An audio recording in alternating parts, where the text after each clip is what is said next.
Redação do Enem 2025. Eu vou dividir esse vídeo em 5 tópicos. Vou falar sobre o tema, o envezamento, os textos de apoio, o que a banca queria e o que eu penso. Então não deixe de curtir, compartilhar e se inscrever no canal. Vamos lá. Primeiro, o tema foi o seguinte: perspectivas acerca do envelhecimento na sociedade brasileira. Eu gostei desse tema, particularmente porque eu falei sobre envelhecimento populacional nas turmas do terceiro ano. Então, como eu ministro disciplina de administração e empreendedorismo e tem a parte de educação financeira, eu toquei na questão da previdência com os meus alunos. Eu expliquei por que, na minha perspectiva, a previdência é uma pirâmide financeira e a geração Z precisa estar atento com isso, ok? Então, me surpreendeu porque eu não fiz uma aula pensando no Enem. Eu penso que o Enem é um tanto quanto distante da minha disciplina, claro que sempre dá para relacionar, mas eu foco em outras coisas, eu foco em ensinar coisas mais para a vida em si, né? Por exemplo, a própria educação financeira. É, Apesar de eu ter gostado do tema, eu não sei se isso foi bom para os meus alunos.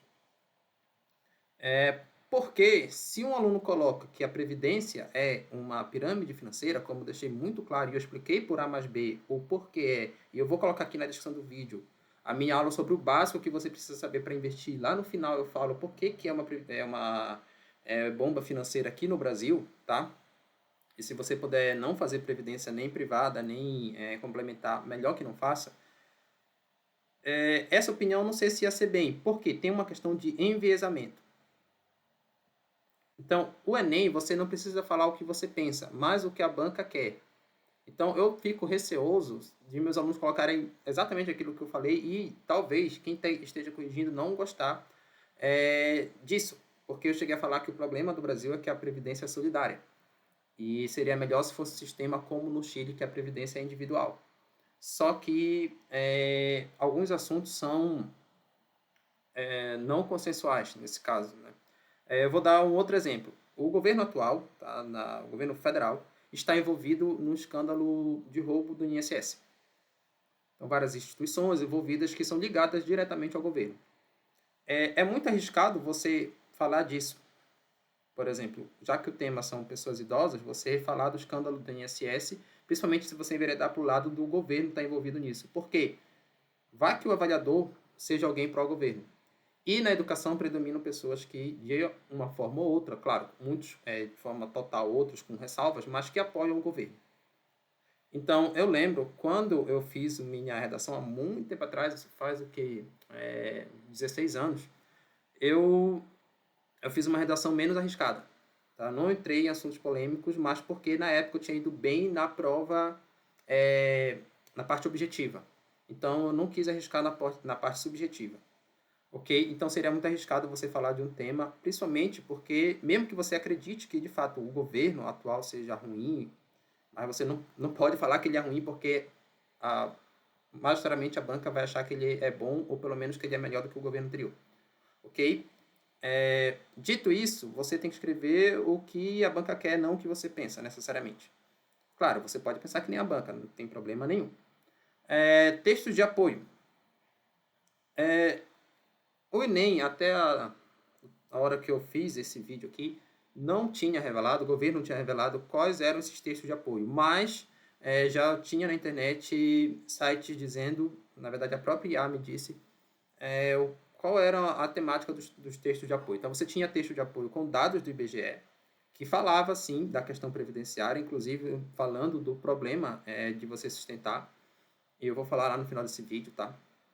Mas falava dessa questão. Outro texto falava de estereótipo de pessoas idosas, que isso seria um problema social, você tratar pessoas idosas com estereótipos. Minha recomendação de leitura é um livro, Discriminação e Disparidade, do Thomas Sowell, ok? E do mercado de trabalho também falava um texto que enveredava para esse lado, mas citando o caso da Rita Lee e da Fernanda Montenegro, que se reinventaram já na fase idosa da vida delas. E eu recomendo um filme que tem chamado O Estagiário, para falar dessa questão do mercado de trabalho. Alguns estudos mostram que empresas estão procurando pessoas mais idosas porque elas teriam mais compromisso com o trabalho, enfim, é uma discussão que é longa, mas o que me interessou foi esse aqui, tá? Mas os outros também são importantes. Agora eu vou falar o que a banca queria. que você, como aluno do Enem, escrevesse. Isso baseado, não na minha opinião, tem um site de notícia aqui está o link, eu vou colocar na descrição desse vídeo, em que 2 professores que trabalham com o Enem diretamente, com redação do Enem, fizeram uma típica redação nota 1000. E os principais pontos que eu destaco na redação desses professores é o seguinte: ele disse que você tinha que virar para o lado de que a sociedade é estruturalmente preconceituosa. A solução seria a maior intervenção do Estado, então você teria que falar que as políticas públicas são ineficazes, portanto você precisa de mais governo para dar uma condição de vida melhor para os idosos. E também outra professora falou que o neoliberalismo é a principal razão dos estereótipos no mercado de trabalho, porque seria ele promotor de uma sociedade de desempenho. E como as pessoas mais idosas têm limitações físicas, elas teriam menos desempenho e isso seria a causa dos estereótipos. Tá? Se você fala isso aqui, provavelmente você ia ter na parte de conteúdo uma boa nota. É claro que tem a parte de português e tudo mais. Mesmo que você não concordasse com isso, tá bom? Se você discorda de tudo isso aqui, você teria que escrever isso aqui mesmo assim. Porque o que importa é o que a banca pensa, tá bom? Inclusive, eu tendo a achar que se alguém escreve algo contrário a isso aqui, por mais que o texto esteja com bons argumentos e com o português todo correto, essa pessoa vai tirar uma nota menor do que alguém que escreve isso aqui com erros de português e com lógicas argumentativas não tão boas. Ok? Isso é tudo suposição, mas agora eu vou falar o que eu penso. E o que eu penso está, em muitos aspectos, contra tudo isso aqui. Tá bom? Mas se eu fosse aluno, eu não ia colocar o que eu penso, beleza? Não se pode colocar a culpa na sociedade pela discriminação de uma pessoa. Então, essa questão de você chamar tudo de estrutural, se tudo é estrutural, nada é estrutural. Isso tem implicações desde Durkheim, passa por outros autores, ali, inclusive pela teoria dos sistemas. No Brasil, você tem mais recente ali o racismo estrutural do Silvio Almeida. Então, ele começa a chamar toda a sociedade de racista. Se toda a sociedade é racista, ninguém é racista. E eu acho que o ápice disso é quando as pessoas falam, alguma pessoa que defende essa visão aqui comete um equívoco, uma fala que é racista, uma fala que é misógina, e começa a falar, não, que ela se enquadra como um racista em desconstrução ou um machista em desconstrução. Meio que a pessoa está falando que a culpa, o indivíduo está falando, olha, eu acredito isso aqui, o meu machismo se justifica porque é uma questão estrutural. Não, cara, não. É uma desculpa furada e, de novo, esse livro aqui explora muito melhor essa questão da discriminação de disparidade do Thomas Sowell, tá? Da origem da discriminação. Eu poderia falar muita coisa sobre isso, mas eu vou me ater a falar disso. Nesse segundo ponto, que se critica o neoliberalismo, particularmente o livre mercado, o mercado funciona, na minha visão, o mercado funciona melhor do que o governo no que tange a estereótipos, preconceitos e discriminação. De onde é que eu tiro isso? De um livro também do Thomas Sowell chamado Fatos e Falácias da Economia. Eu tenho esse livro, mas ele não está aqui em casa. E tem um capítulo que ele fala de fatos e falácias raciais, tá? E serve para estereótipos em geral. Em que ele fala, por exemplo, do caso ali da África do Sul, do Apartheid. Então, quando você teve o Apartheid, você teve uma minoria branca ali comandando e explorando uma maioria negra. E tinha uma lei lá na África do Sul que você não poderia ter nenhuma organização pública ou privada mais de 30% de negros trabalhando. A ideia era embranquecer a população, uma ideia ridícula, mas que tinha na época. E os órgãos públicos cumpriram, mas as empresas não. As empresas contrataram mais de 30%. Por quê? Se era viável você contratar um trabalhador por a questão de custo-benefício, não importa se ele é negro ou branco, se ele é homossexual ou heterossexual, se ele é novo ou já é idoso. O que importa é que ele traz resultados para a sua empresa. Então, no livre mercado, essas coisas vão acabar sendo resolvidas. Porque, afinal, se tem uma empresa que é homofóbica ou que tem preconceito com idoso e não contrata uma pessoa por orientação sexual ou pela idade, mas se essa pessoa é bem capacitada, o concorrente vai contratar e o concorrente vai estar em vantagem competitiva. Então, só que no governo, como no governo não tem a concorrência, o governo tem ali os seus monopólios, ele pode usar esses critérios para contratar uma pessoa que quem vai pagar a conta vai ser a sociedade através de impostos. Beleza?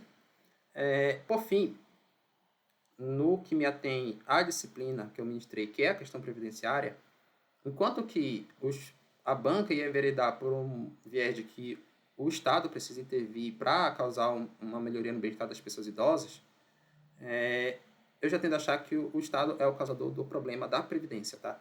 E claro, você tem sim um conflito geracional. Isso é um tema que o Renato Imperi aborda bem no documentário da Geração Z, que como a Previdência no Brasil e em vários países é solidária, isso foi criado por Otto von Bismarck na Alemanha, no processo de unificação, o sistema previdenciário em que as pessoas que trabalham hoje sustentam quem trabalhou no passado e está aposentado hoje, esse sistema ele foi criado numa época que você tinha a maioria da população economicamente ativa.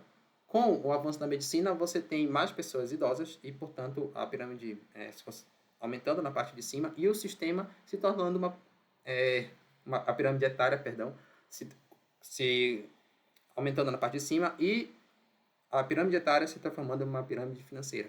Porque você não vai ter pessoas suficientes na parte da base para sustentar as pessoas mais idosas. Então, isso vai recair sobre a geração Z. Sim, a geração Z vai ter que sustentar as pessoas mais idosas, isso não só no Brasil, na China, no Japão, na Europa, em vários países isso está acontecendo. Recomendo o documentário do Renato Impera. E em outros países é diferente. No Chile, a previdência é individual, porque a pessoa faz a sua reserva e ela vai usufruir dela na aposentadoria. Qual o problema? Se as pessoas não têm educação financeira, elas não vão guardar dinheiro para velhice e vão acabar ficando pobres. Então, o governo acredita que as pessoas não têm educação financeira, logo ele tem que proteger elas. Mas quando ele protege elas, ele causa um problema ainda maior. Tá? Que ele faz com que o custo seja arcado pelas pessoas mais novas, inclusive as pessoas que estão fazendo ENEM. Tá? Eu acho que esse foi meio que o objetivo político do governo de dizer que há um consenso, quando na verdade há um dissenso no mundo. Tá? Tem um conflito geracional muito evidente no mundo. A geração Z precisa entender isso. E, bom, no governo chileno, cada um faz sua previdência. Se a pessoa não poupou, a responsabilidade é da pessoa, por não ter tido educação financeira. A questão é, eu sou professor de empreendedorismo, educação financeira está sendo lecionada agora nas escolas. Você que é da geração Z, você não vai poder dizer que você não teve educação financeira. A sua previdência provavelmente vai ser cortada, porque não tem mais como sustentar ela economicamente. Ok? Você vai sustentar dos outros, mas você não vai ter sua própria previdência.